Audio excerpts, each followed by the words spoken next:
नर जानवर अक्सर मादा से ज्यादा खूबसूरत क्यों नजर आते हैं? उनके जिस्म पर बने नक्शो निगार ज्यादा दिलकश होते हैं, उनके सींग और काट ज्यादा मुतासिर कुन और उनके पर भी ज्यादा रंगीन, जबकि मादाएं निस्बतन सादा नजर आती हैं।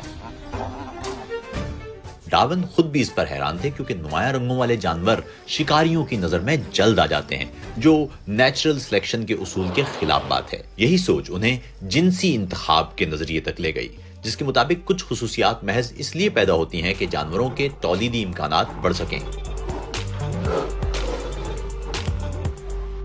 जब दो नर एक दूसरे के मुकाबले आते हैं तो वो लड़ते हैं और जीतने वाला मादा के साथ मिलाप करता है।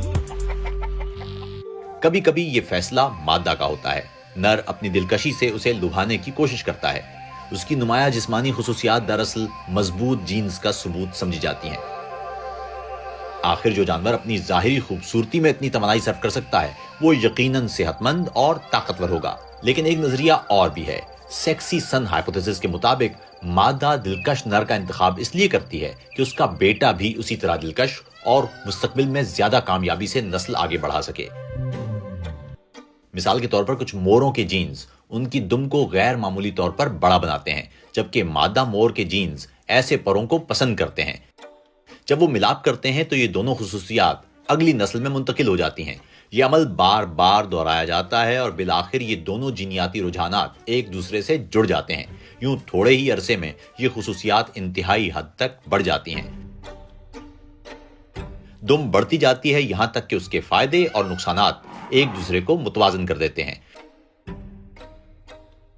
अलबत्ता हर उसूल की तरह यहां भी इस्तिस्ना मौजूद है। कभी मादा ज्यादा दिलकश होती है। मसलन हाइना में मादाएं नर से बड़ी होती हैं क्योंकि फैसला उनके हाथ में होता है, और पाइप फिश में नर बच्चे उठाता है, उसे खूबसूरत होने की जरूरत नहीं। बहरहाल ये कहना गलत ना होगा कि जिनसी कशिश ना होती तो दुनिया यकीनन बहुत फीकी और बेरंग होती।